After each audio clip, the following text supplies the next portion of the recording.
Rick, what do you make of that?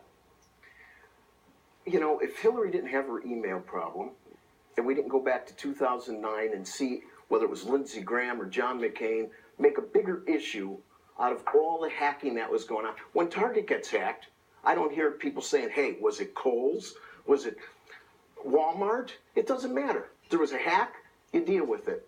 I think that what's going on here is really so politically driven. It doesn't matter who did what when. Working with Russia, we work with Iran. Are they our friends? You have to take each situation uniquely. Listen, the president-elect has a boatload of issues. I agree with the pull of his ego. But I think that the media in general is just being quite unfair here. Why is this a media issue?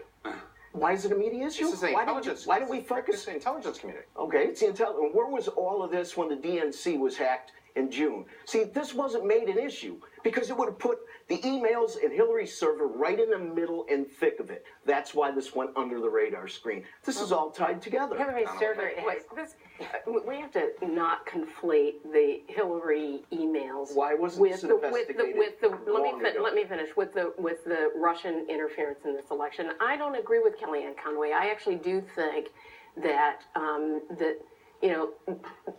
the Russians got what they wanted. They interfered. They are creating this chaos. We are 2 weeks outside of an inauguration, and we have chaos around what happened during our election process.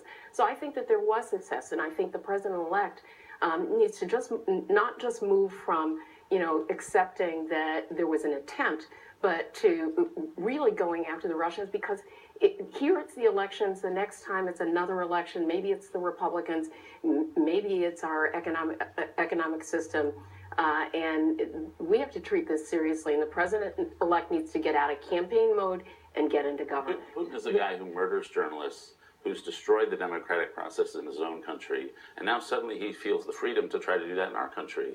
I don't know. It's not normal statecraft. It's not normal statecraft. To see Russians happy because Trump won on election night, I never saw you so unhappy. You pick sides. Everybody picks sides. That's not true, Rick. That's just not true. It really is not. And this is let's get back to the facts about here. The Russians what are the facts? We've been seeing entities from. We were hacking Merkel's phone. Everybody does it. Rick, here's the difference. What we do it, they do it. What made this different is that the Russians weaponized it by transferring it through intermediaries to WikiLeaks. They dumped it out. We do it and hold it. They do it and hold it. This is the first time. Let me finish my sentence.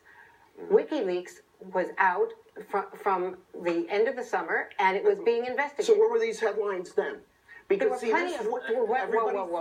were plenty of headlines. There was no proof of who did it. People in charge of intelligence are political as well here. What happened here is that the intelligence gathering that normally takes place was operationalized by the Russians to interfere with our elections. We look at the report. They did it in Ukraine. They're doing it in Germany now. They're doing it in Germany right now. This is really serious, and we're not going to get over it by just saying everybody does it.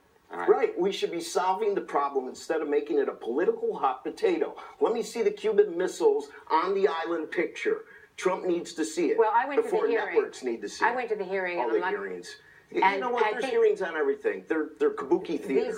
Well, Rick, if you had been there, you would have seen something very different. I'm going to pause this conversation.